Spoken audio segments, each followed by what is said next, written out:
Check, check, check. I don't think they can hear that. Yeah, OBS was trying to do an update on me. Literally as we speak. So, we'll see. Test, test. What's Ivy?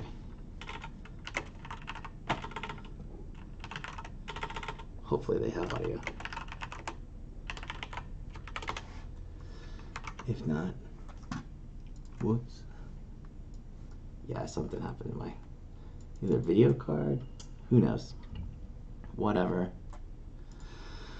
All right, so I think they can. Hopefully they can. And I'll see. Nah, it's all right. I mean, I don't want to take too much time. It is the lunch hour and all. So, all right. So, welcome if you're new.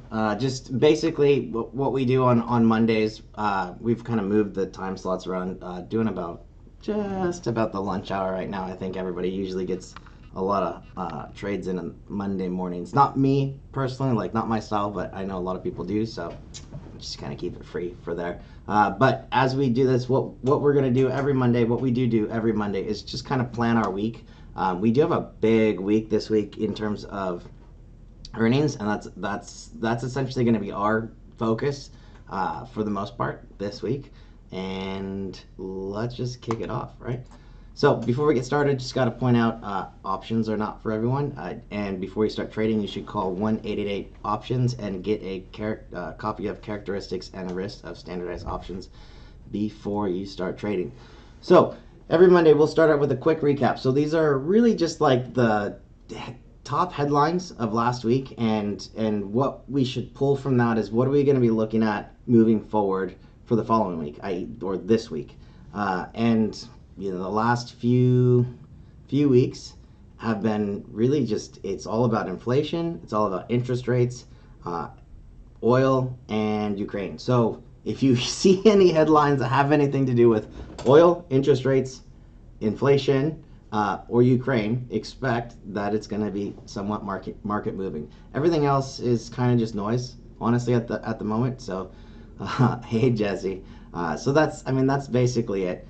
We did have, so in terms of the inflation front, so really what the Fed is trying to do. So the way inflation works, if you're not familiar, is that people initially think of printing money as increase of supply, and that's going to drive prices through the roof. This is actually not how it works. So the way inflation works is it's all about spending, right? So the Fed can print as much money as they want. The thing is, inflation doesn't actually kick in unless people are spending.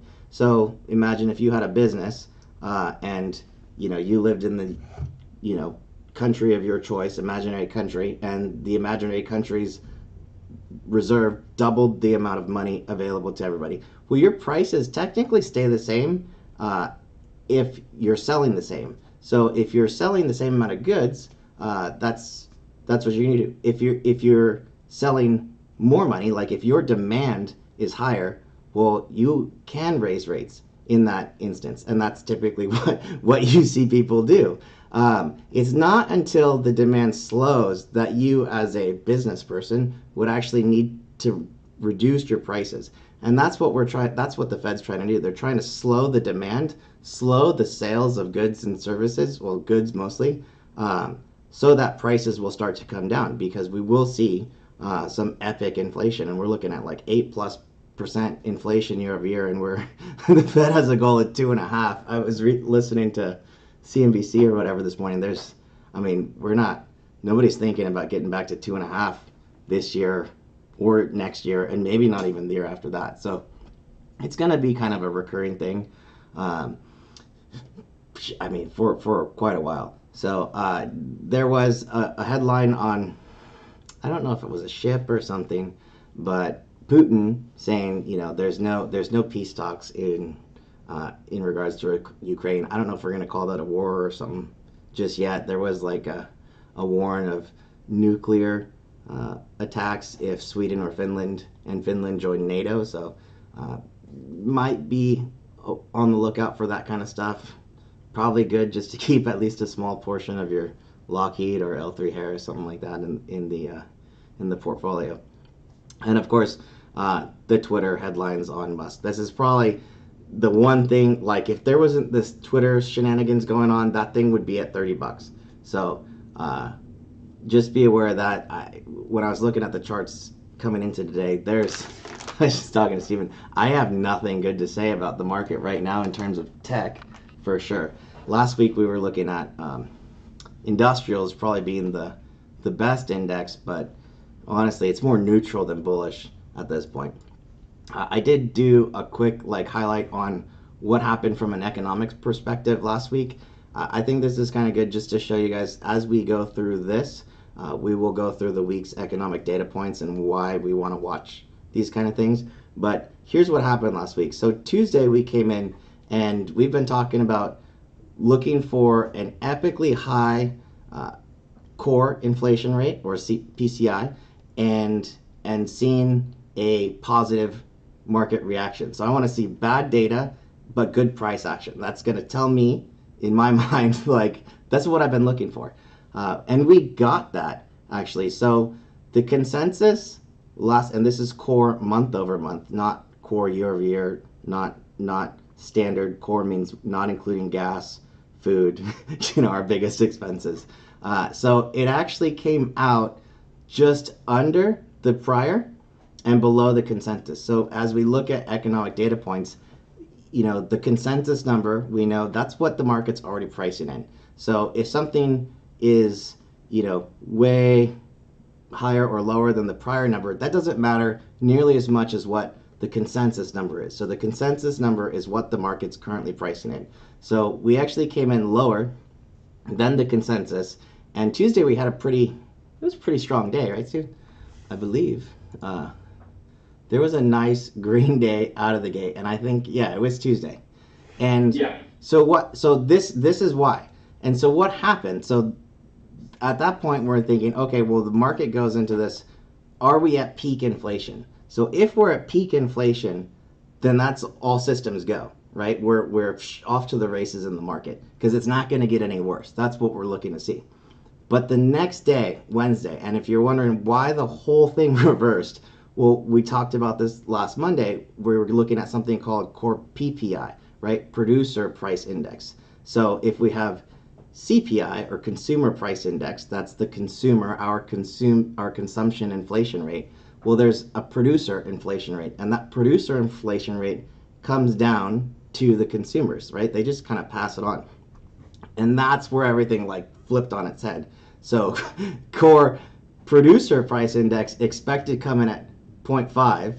The prior was 0.4, and it came in hot and heavy, completely unexpected. So this was good for the market Tuesday. Wednesday we come in and you're wondering, why did everything turn around about face instantly? This is why. The rest of the week was kind of settling down, and we got actually retail sales, and I think I broke up some of the retail sales numbers because there's a lot of things that people will start looking at this point of the economy and at this point of the, call it, transition. If you're looking for peak inflation, you're looking for certain things to start happening. So in the major numbers, we look in the standard inflation numbers, the two biggest, heaviest weighted categories are homes and autos. So when we get retail sales numbers, and retail sales typically not market moving, and I don't think it really was this last week either, that came out actually lower, slightly lower than consensus, definitely lower than the prior month. And remember, not a huge difference from consensus, so not major market moving. But what's inside the retail sales number actually matters. So if the Fed is looking to taper demand, right, slow demand of purchasing, inside this retail sales numbers, there's a lot of little numbers. And overall, it was a slight increase. But if you look at some things like subcategories, there's non-store retailers, that was down 6.4%. That's actually good for inflation, believe it or not. We don't want to see a lot of spending. Motor vehicles and parts and dealers. So this is cars, used cars, new cars, all that kind of stuff. This was down for, I don't know if it was the first time, but it was a down number. And if you're looking for peak inflation, this is kind of like the glimmer of hope buried inside this giant report. What offset this, which we all know, look at this, gas prices, get out of here, up 9%, that's huge. And then we do still see a lot of spending in your, if you break this down, it's actually like food, it's like clothing, like electronics, that kind of stuff, Best Buy type, things. That's what's actually going up. So while cars, the largest components of the inflation kind of gauge, are going down. That's good, but we're still seeing a lot of smaller purchases. So I'm not an economist, so maybe if I were to guess, though, it'd probably trickle down, and we still look at these things like probably your WalMarts, probably your Dollar Trees, Dollar Gens, are probably going to be decent places to be hidden in the market, so to speak. And I mean, in a downtrending market, it's like whoever loses the least wins if you're not in cash. I mean, I know they say cash is a horrible place to be, but to be fair, in certain market scenarios, cash is a good place to be, and this might actually be one of them.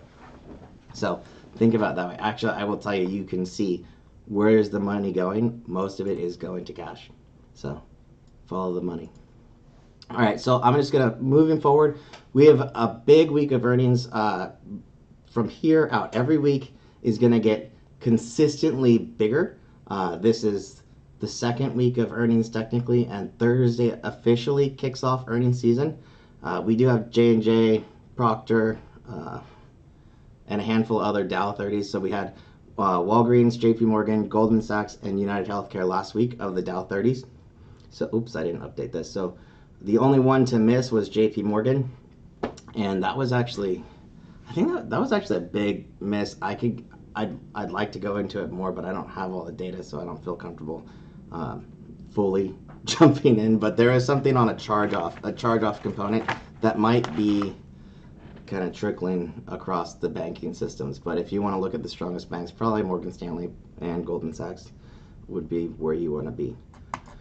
So, all right, so today we actually got this thing called the IMF World Bank. So this is this week in looking ahead. So IMF World Bank is a conference that, remember, interest rates, global inflation, U.S. inflation, #1 topics.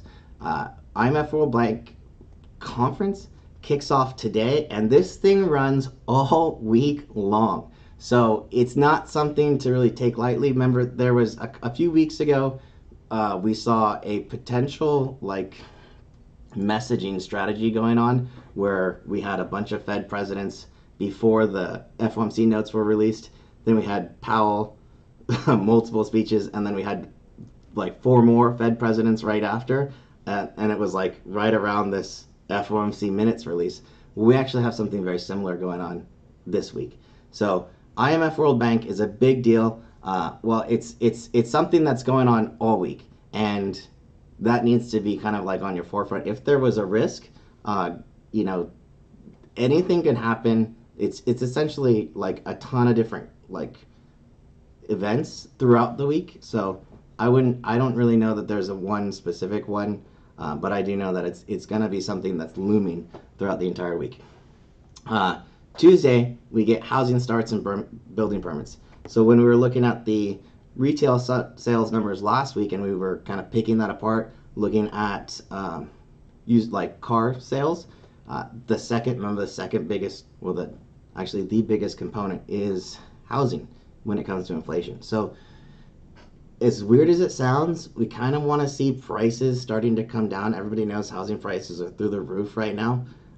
We want to see new housing projects kind of slowing, and followed by a little bit slowing sales. So Tuesday housing starts and building permits, and Wednesday is the actual home sales, and then this is where this whole situation kicks off again. We get a bunch of Fed speeches.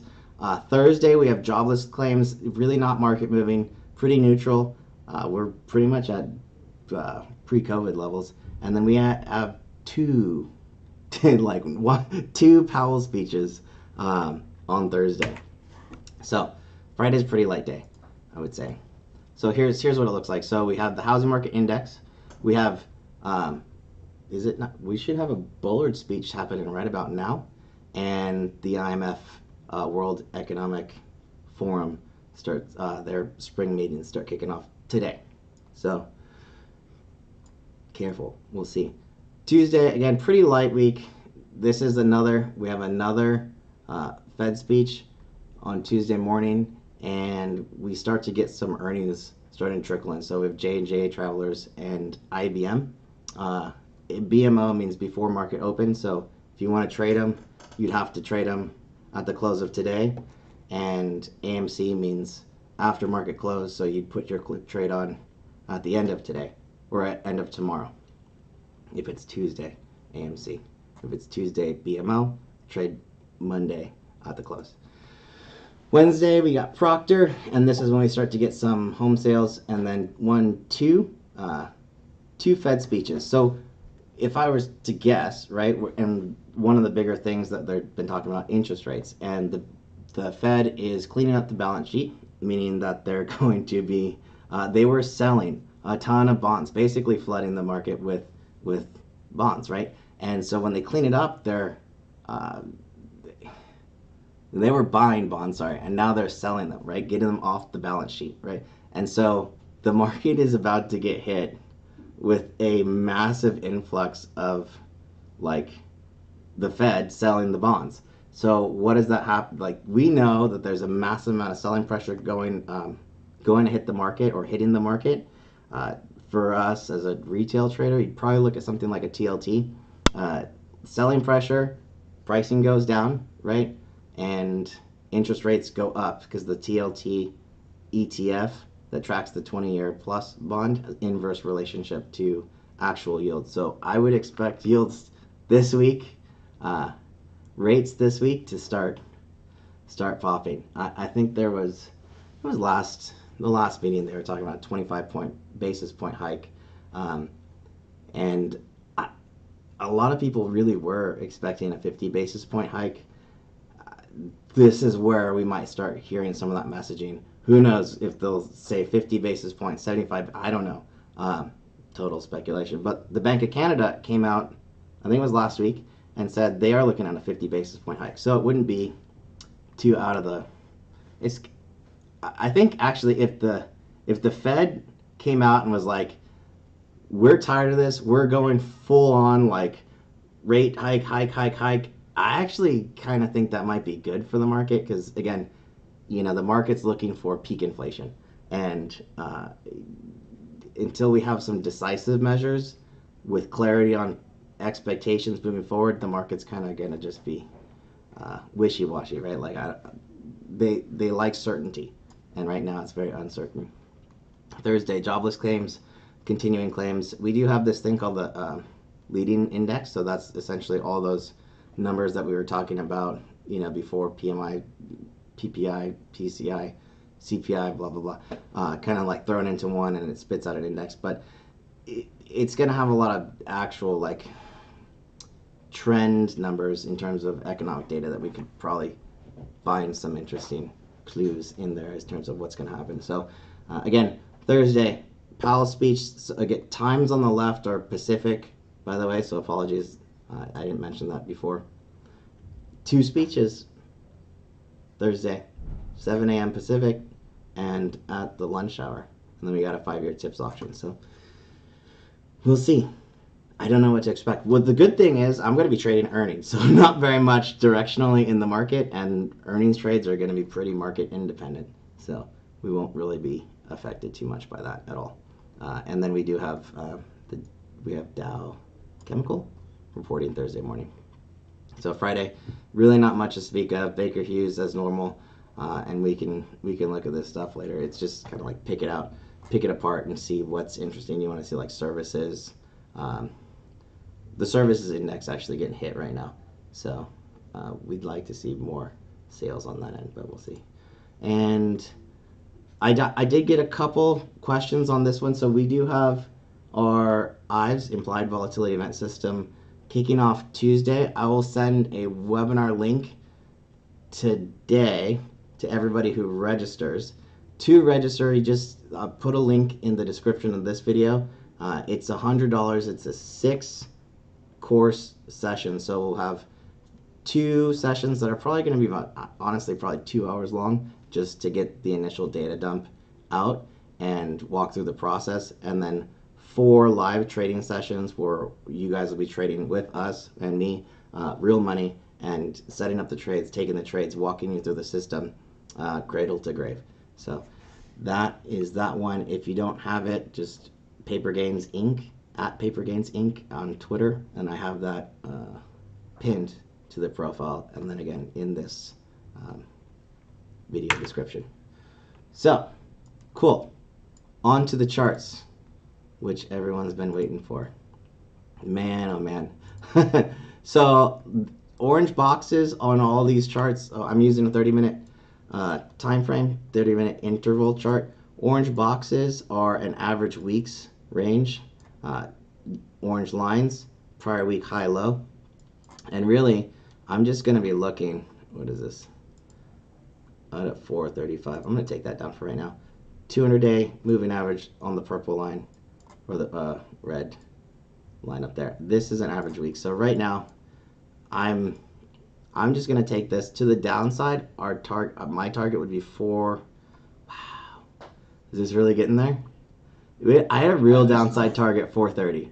An average week's range would legitimately take this down to 423, which, I mean, lines up also perfectly. And if you want to be a sneaky bull case, you know, take it for what it is. This was going to round up our very speculative inverted head and shoulders, but I'll leave that alone for right now. In terms of this week's like resistance level, so in a down market, like a bearish market, and right now there's no way that you can say that the bulls are in control, so it's very much a bearish market at the moment. We just kind of look at, again, selling at resistance ideally, and this is last week's high, and we want to just kind of pick out in a 30-minute, you know, where was the biggest, I mean, right here, really. I'm gonna snag this level. Do you have any levels here, Steven? Do you want to the big level I was looking at for today was 436, like 65, as a key indication that we're for sure going to go lower. Yeah. Just broken below that, and we're getting some more downside movement right now. And to the upside, like this morning, we almost got there. I was looking at like 440, 439-ish.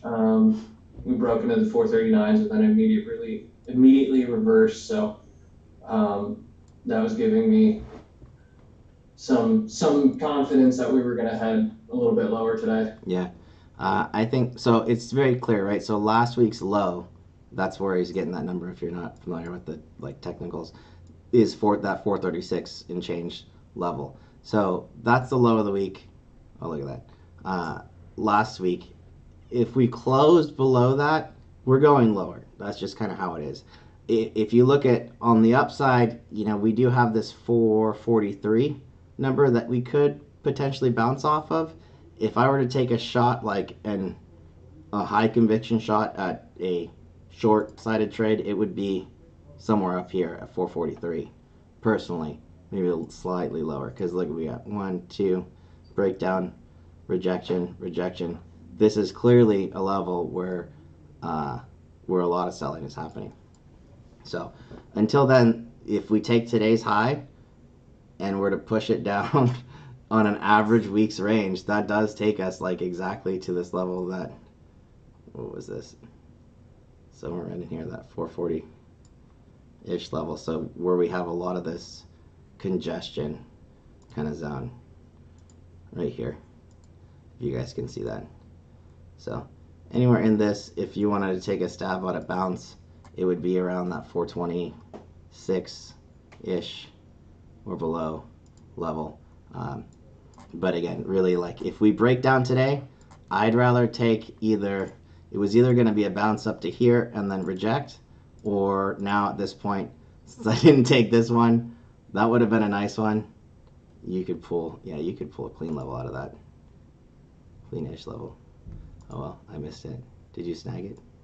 You probably did. Yeah, I'm currently You probably in snagged the it.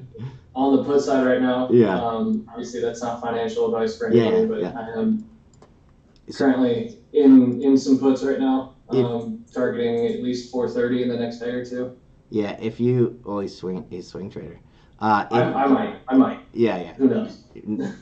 Nobody knows anything, right? If it's Right. coming down, right, and then you do get a bounce and you miss this, you would be looking for that same 436 level to act as your resistance to take it to the short side at that point. That's what I would be looking at for sure. If you miss it, since well I missed it.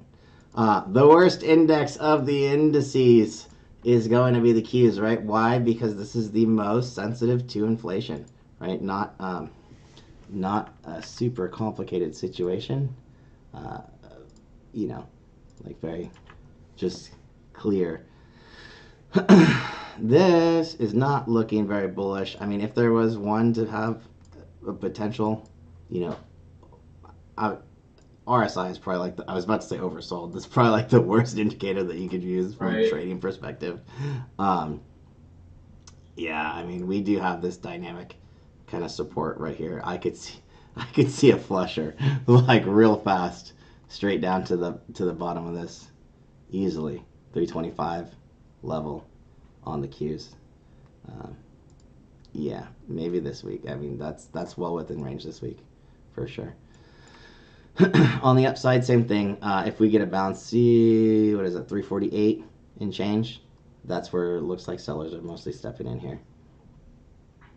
And this is actually, if you pull it back, remember we always talk about like fundamental events create technical levels, right? So where does that come from? It actually comes from, I believe, FOMC minutes.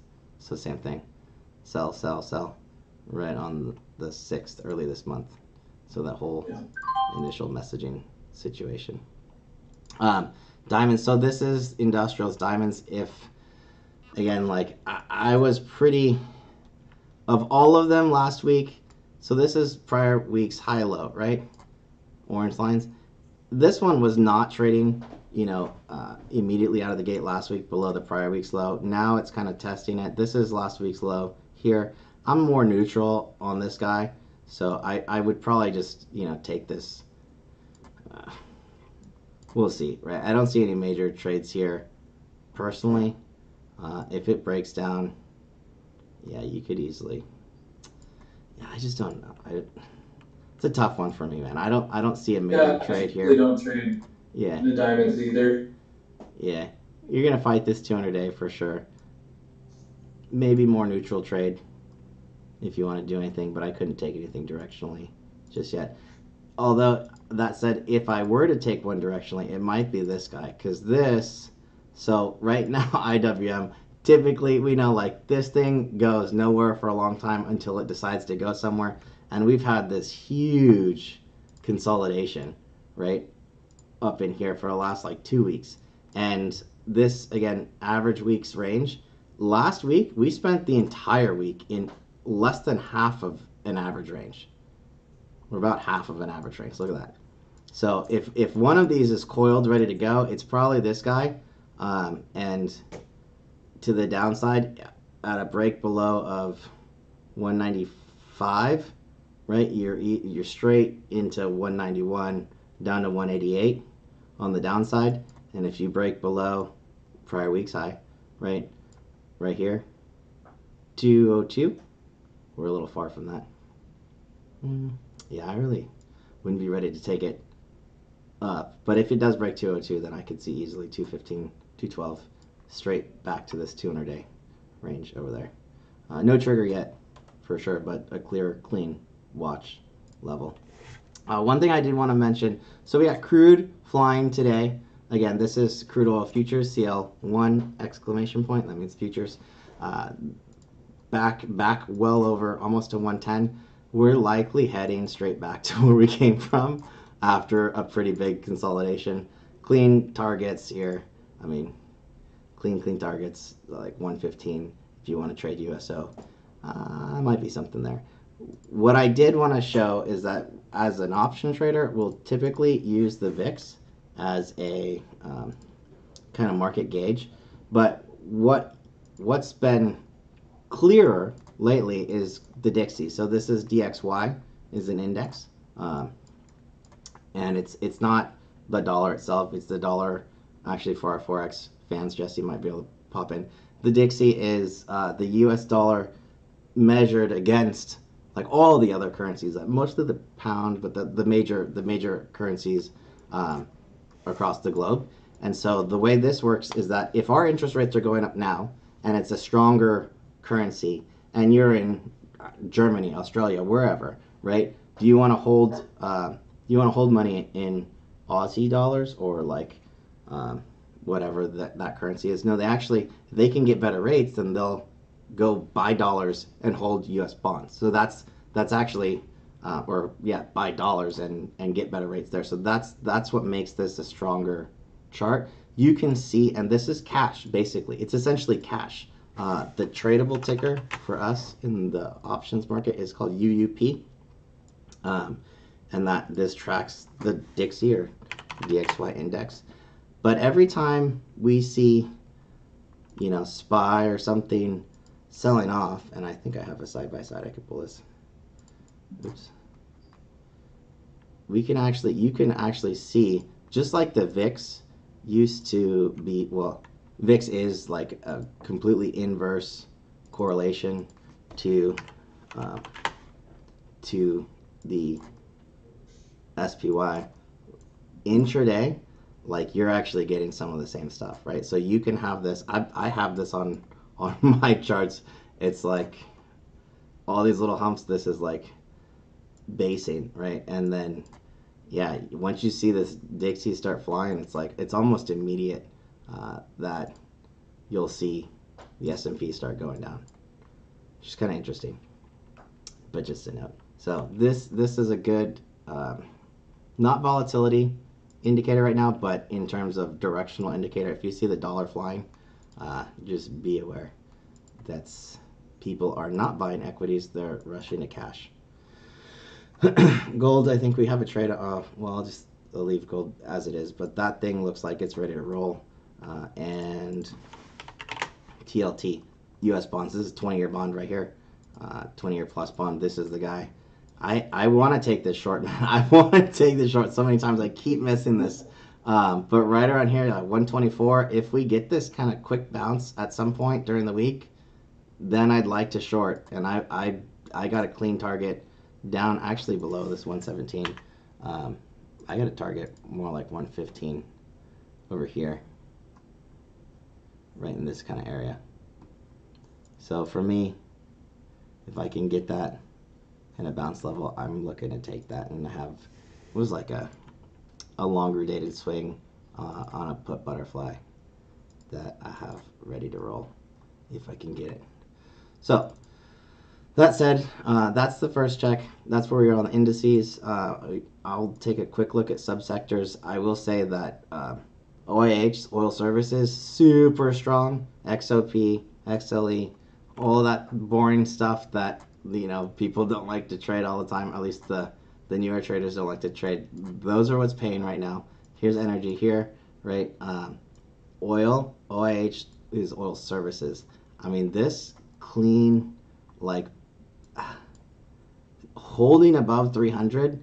In my mind, 300 was going to be a big deal, but it's just ready to roll. So if you think that looks like it's a lot recently, yeah, sure it does. But I mean, we can pull this back and there's definitely something, some kind of potential there for sure. And we have some of their earnings coming up this week. So XOP right here, same thing. Well, we're moving now, breaking above this 144. This is oil and gas sector, same chart or similar chart, right? A lot of room. Not that that's a huge thing, but what I will do is I'm just going to pull up, and I did, let's see, load chart, and I have, do I have it? Oil and energy. So largest, most alpha type components of oil and energy are these guys right here. So Occidental, I'm sure everybody's familiar with trading the crap out of this recently. Vale's actually like a large component, but probably a little bit of a laggard of the group right now. Halliburton and Schlumberger actually report this week, so huge. These are the two largest components of OIH, so keep these on watch. They're like clean trends to the upside right now. Be really careful of like volatility when it comes to their actual earnings report, and actually in general across the board right now. Just check that kind of stuff. I know some of our guys like MRO, similar, pushing out. Yeah, Chevron, Exxon. Exxon looks the cleanest break over this last week's high right now. And I'm really like OIH, SLB. What else is there in this index? We could pull up later, but those are the biggest ones. I have a quick watch. If you guys have anything that you want to take a look at, like specific tickers wise, I will say like on my list, most of the stuff was not good. We'll just do the major ones. So Apple right now. So we have an inside month. So this is how I do it. So month on the bottom left, weekly chart, daily chart, 1 hour chart, and a 15 across the top. Inside month, week is below. So we're clean below last week's low of 165, critical level for sure, and the 200-day insight at 158. So I can easily see this coming back down. If you get this rejection level, it would be around that 165. So that's your best odds to take a trade to the short side if you were to do that. Right? And again, this is technical. So if you're a fundies person, fundamentals, that's great. Do your thing, but very short term. So prior week low, 165.15. We broke above it and immediately caught this rejection right where the sellers were, right where whoever bought it last week, when they held over the weekend and then saw it today and they got a chance to exit where they bought, that's what happens right there. So anything around this area, even just over 165, I'd be looking for some potential resistance to show up. Tesla, we got to do this too. So looks like a little reversal setup on the monthly. Flat week so far. So inside setup, clearly. We have earnings coming this week. I typically don't trade Tesla earnings, but from a directional perspective, 970, below 970 we go lower, 1025 on the upside. So it's kind of holding pattern right now, which you'll see like a lot for the indices as earnings season goes forward. You'll see a lot of sideways price actions. Just kind of what happens. Datadog. Oh, this already went there. I was like, Datadog this morning. I was like, this is short. Yeah, all of this red list for me, these are all like short potentials. Snowflake like short. And most of this just played out already. I hate that every Monday it's like, full week's range out of the gate. Look at this Zoom. Oh, Zoom's going to 75, man. Straight back to 75. Yeah, I saw that. Yeah. You see this Roku? I bought Roku at like $50, so we'll see. It might get back there. It's just sad, man. It's just sad. But it is what it is, right? Like, I can't let my personal bias get in front of it. Square could be setting up, right? So Square had this prior week low 119, and that's where it, like, same thing across the board. Push up, break down.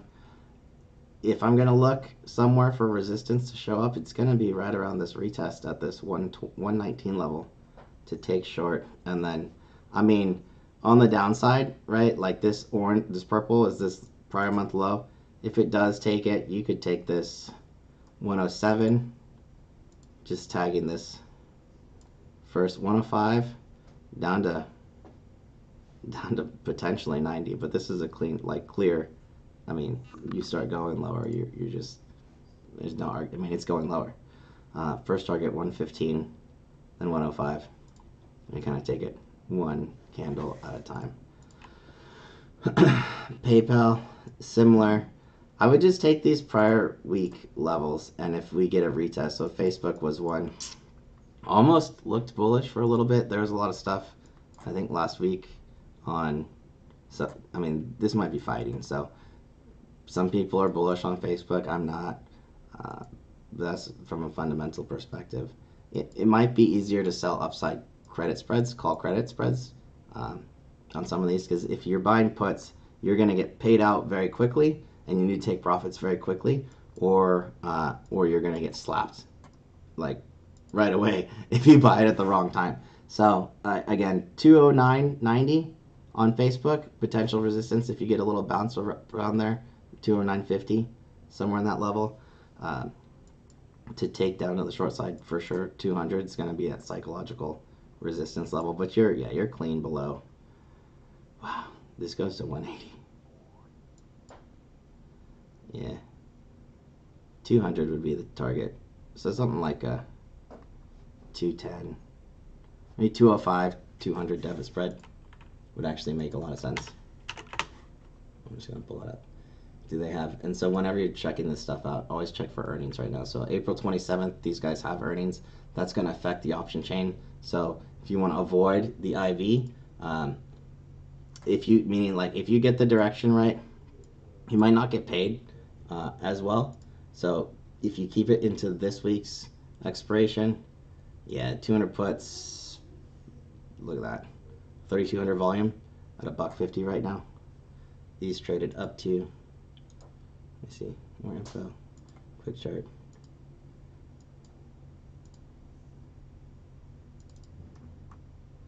These, oh wow, these were about $80 this morning before it broke down. Looks like around $100. They might be trading around $100 around that 209. Definitely something to look at. 210's a little expensive for me here. A 205, 200 put spread. 205, 200 put spread is about $1.50. So I'd wait for some of this IV to cool off for sure. Microsoft. I own Microsoft, and I'm looking at this thinking, ew. Ew. Ew. This monthly. I mean, it's just all this speculation. So sell some upside calls if you own the shares and you don't want to sell it. That's what I'm doing. Maybe we get a bounce at this 280 on Microsoft, but again, Microsoft is a big component of the Dow and S&P and the Q, so it's of all of them, it's going to be more balanced, let's say. AMD fighting this 90. We've always had this $75 gap on AMD, but yeah, if it breaks 90, that's trouble. And we're sitting on a pivot. Actually, 92, 92, 92, 95. This is that prior week low. Ooh, this is set up. That's an interesting one. So again, first check earnings, April 27th. Oh man, oh no, May 3rd. I can look at what's the biggest block sales today on AMD. And this is just kind of like the process. We got, are you ready? April 21st, 2023. Is that a leap? $70 puts. Yeah. Wow. Well, we just talking about this, right? April 21st. Oh yeah, it's a leap. And a full single order of 1,000 went out for $625 a piece. So how much is that? $1,000 times 625. So $625,000 single bet went out at 8:26 this morning. So about 50 minutes ago, give or take, an hour and a half ago. Yeah, there you have it. Sorry if you're bullish on. It is what it is. It is what it is. So this, I'm using Thinkorswim, and I can just look at option time and sales right here. I'm not using flow or anything like that. It's a single order, 1,000 lot. That's $625 a piece. Pacific Standard, 8:26 a.m. Yeah, there you have it. It's not a spread. It's just an order. I don't know if they bought it or sold it. But there you have it. Yeah, 170 calls being sold for sure. Otherwise, these are spreads. So 94, 90 put spreads, diagonals. Oh, they're going out. So now, when you see this kind of stuff, what I see when I read this is like, okay, now they're starting to buy time and to the downside, which they were not doing before. So careful, Will Robinson. Who knows? You might be able to sell it. I don't know. I mean, it's going to be a while to collect that premium. But yeah, this is your battle zone. Maybe if we can tag this 93.30. Ooh, that might be good. Anywhere, yeah, anywhere rejecting in this kind of level would be good to the short side. So, all right, I think we got some stuff. I had some others, nothing crazy. Again, earnings, we're going to kick that off. I got a lot of prep to do. The team's got a lot of prep to do. That's going to be our focus for the next 2 to 3 weeks just to get you guys kicked off. Not a lot of day trading from me. If you're in the servers and looking for day trades from the bot, apologies, not a ton. But if you're looking to learn the earnings system, I will send a couple trades through the bots and through the swing trade bot, but the majority of it's going to be through the course. It's in the description of this link. Go to our Twitter at Paper Games Inc. And it's pinned to the profile there. And you guys can sign up, and then you'll get your emails for the registrations and everything. Cool. That's all I got for today. Sounds good. Adios, guys. See ya.